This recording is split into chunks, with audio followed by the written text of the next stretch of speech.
از دو نفر یکی رو انتخاب کنید. نگاره خالوه یا فرانگیز دنیا؟ نگاره خالوه. نگاره خالوه یا ستاره کرامت الله؟ نگاره خالوه. نگاره خالوه یا گلاسال پولودова؟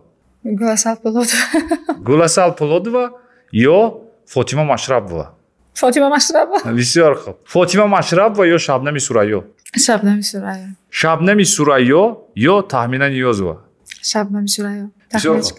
بسیار خوب. شبنم سوریا یا منیژه دولتova؟ هر دوشون بی‌به هست. نه یک تو یک. منیژه دولت. منیژه دولت بسیار خوب. منیژه دولت و یا زاینورا پولودова؟ منیژه دولت. منیژه دولت و یا فرزانه خورشید؟ منیژه دولت.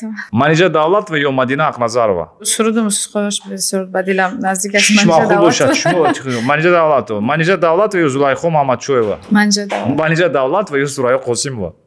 منیژه دولت. بسیار خوب. منیژه دولت و یا میرنگاری رستم؟ منیژه دولت. منیژه دولت و یا خوجسته میرزاولی؟ منیژه دولت. بسیار خوب. انتخاب شما منیژه دولت. ما منیژه دولت رو تبریک میکنیم. موافقی انتخاب نگین امانقول و منیژه دولت و سازنده دوست داشته نگین امانقول.